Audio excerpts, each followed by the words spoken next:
Bonjour à tous. Aujourd'hui c'est un grand jour pour moi et pour le Burman. Car aujourd'hui on se sépare.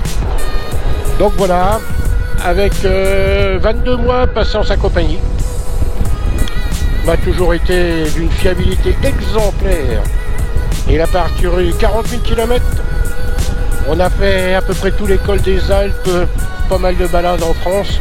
On a fait l'Italie avec la Toscane, bien entendu le Portugal. On a fait l'Espagne. On s'est beaucoup baladé avec mon épouse, Cathy. Et donc aujourd'hui, je ramène à une concession et je vais revenir avec autre chose.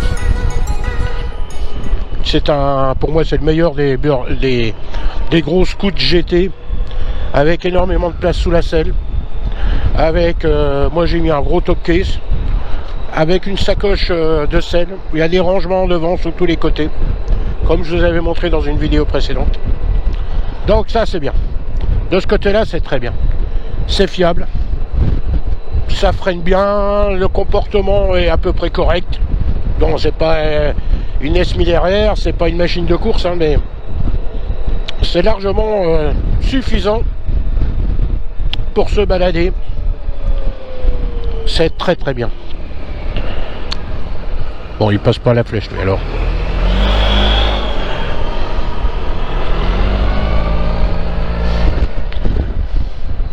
Bon, maintenant, s'il avait que des qualités, il ne changerait pas. Bah, il a quand même quelques défauts. Alors, le premier pour nous, et on s'en était pas aperçu tout de suite, mais on a commencé à s'en apercevoir lors des longues balades et surtout dans des routes pas bien entretenues, comme on trouve en Toscane, comme on trouve chez nous dans l'Ain ou dans certains cols. Ces suspensions sont quand même catastrophiques. Alors ça, il n'y a pas de suspension, quoi. Derrière, c'est un bout de ressort. L'hydraulique, il a dû être oublié de la part de chez Suzuki. La fourche avant, un freinage appuyé, la moindre microbosse, et tout se met à sauter. Et il tape. C'est pas terrible. J'avais fait faire un devis par EMC à Villefranche, des vrais spécialistes des suspensions, qui m'ont dit qu'ils voulaient bien mes 1400 €, mais dans tous les cas, ce serait pas génial comme j'ai envie. Et effectivement, pour les balades dominicales, comme quand je travaillais, c'était très bien. Mais dans les... Maintenant, quand on se barre plusieurs jours, et qu'on fait donc des longs trajets, et des routes sont pas toujours terribles, il y a des moments... ils nous énervent, quoi. C'est le premier gros problème, c'est suspension.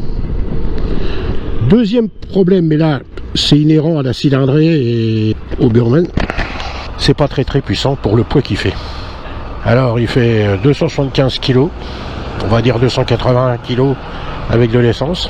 Lui, on le charge, il est, à mon avis, on met 200 kg dessus. Résultat des courses, dans des vraiment grosses montées, ça monte quand même de pêche et d'accélération. Troisième point qui est un peu compliqué sur le Burman, c'est quand même sa stabilité à basse vitesse. Ça veut dire que c'est assez déroutant, dans le sens où dès que vous lâchez l'accélérateur et vous tombez à 10 km/h, l'embrayage se désembraye et puis hop, il part comme un petit vélo tout seul. Et c'est compliqué, quoi, quand vous arrêtez. C'est surprenant et je me suis jamais vraiment fait au truc là. Après, l'autre point, c'est quand vous voulez faire un demi-tour à 5 km/h, soit vous accélérez et vous vous retrouvez à 10, soit vous accélérez pas assez puis il avance pas.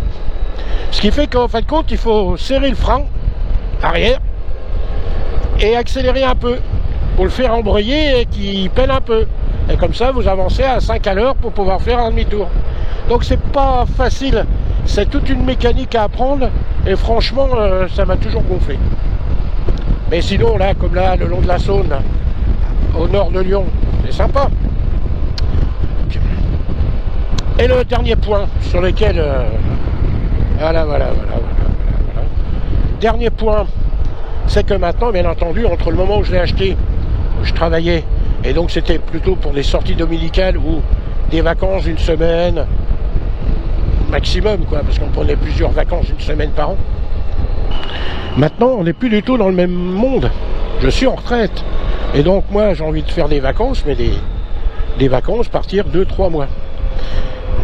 Et donc, refaire dans certains pays, parce que dans certains pays, il n'y a pas tellement d'autres solutions que de faire du camping. Et faire du camping, pas tous les jours, c'est-à-dire on peut très bien louer un Airbnb dans une grande ville ou dans un spot intéressant pendant une semaine, et puis après faire une semaine de tous les jours, de changer et de faire 400 km par jour et se balader. Mais pour ça, il faut une toile de tente, alors une Lone Raider, une Redverse, mais dans tous les cas, ça prend de la place, quoi qu'on en dise. Hein. Même si on prend les meilleures tentes, les plus efficaces, les plus légères, conçues pour les motards, et ça prend quand même de la place. Après, il faut amener les sacs de couchage, il faut amener les matelas, il faut amener pour se faire à bouffer, Donc là, je mets ça où dans le Burman? Comme vous avez vu dans une précédente vidéo, j'ai chargé, je peux pas en mettre beaucoup plus. Hein. Donc ça, c'est pas possible. Donc il me restait une chose, c'est de mettre des valises. Là, j'aurais mis des valises, c'était bon. Mais je suis déjà en surpoids.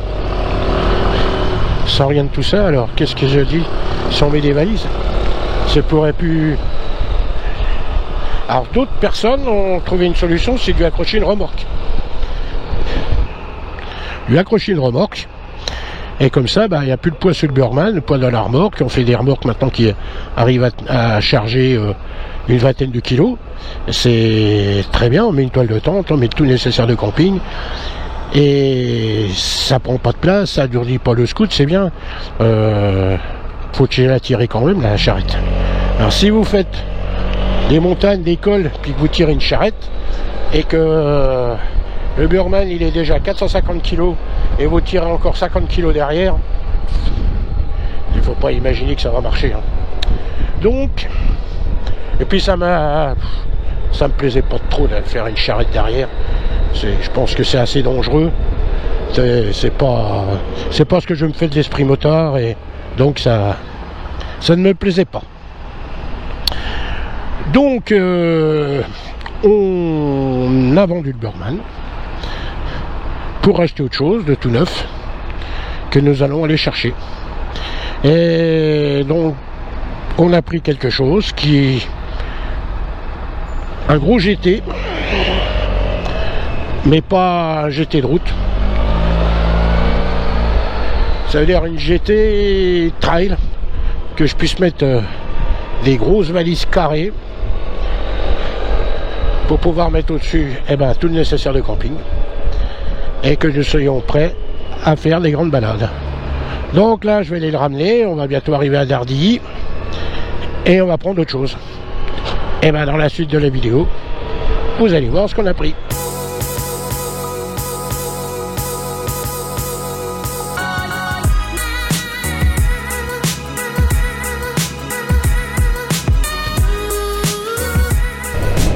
Et bien voilà, 16 km. Et bien rebonjour. Donc là, une petite promenade. Sur la nouvelle moto. La Kawasaki 1000 Versys SE de 2019. Elle est toute neuve, 138 km. Donc je l'ai eu hier. Et là on est parti se promener avec Cathy. Parce qu'il change déjà en premier, il n'y a pas photo. Les suspensions, car là-dessus c'est des suspensions à réglage électronique, et surtout elles sont pilotées. Ça veut dire qu'elles s'adaptent automatiquement en fonction de l'état de la route, en fonction des réglages qu'on a mis. C'est pas mal, ça me plaît, ça nous plaît.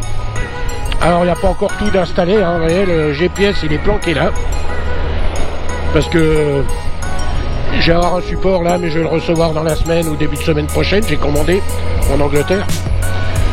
Derrière, si je monte la moto, il n'y a que le top case qui est issu du scoot. Hein. J'avais acheté ce scoot en prévision de le remettre sur la nouvelle moto. Et il manque les sacoches, car le support des sacoches, le fabricant n'a encore pas fabriqué les sacoches pour la moto là. Mais ça doit pas tarder maintenant. Donc ça nous plaît bien. Pour ceux qui ne connaissent pas trop, bah, la 1000 Versys c'est un 1038 cm3, 4 cylindres, double armac à mon-tête. Ça fait 120 chevaux. Mais je ne regrette pas d'avoir acheté un scoot.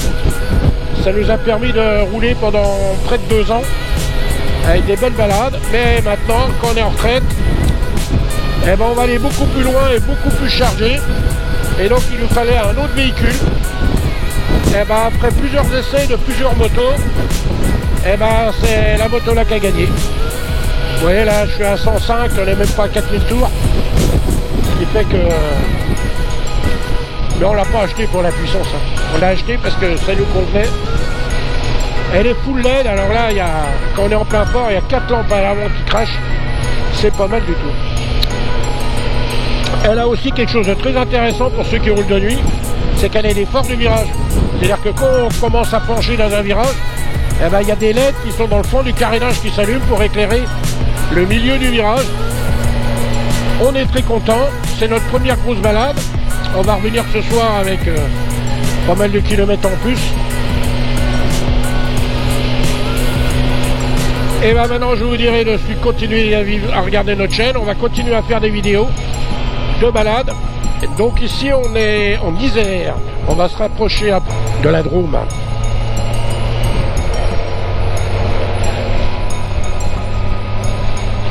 Bon ben voilà, bonne continuation à tous. À plus.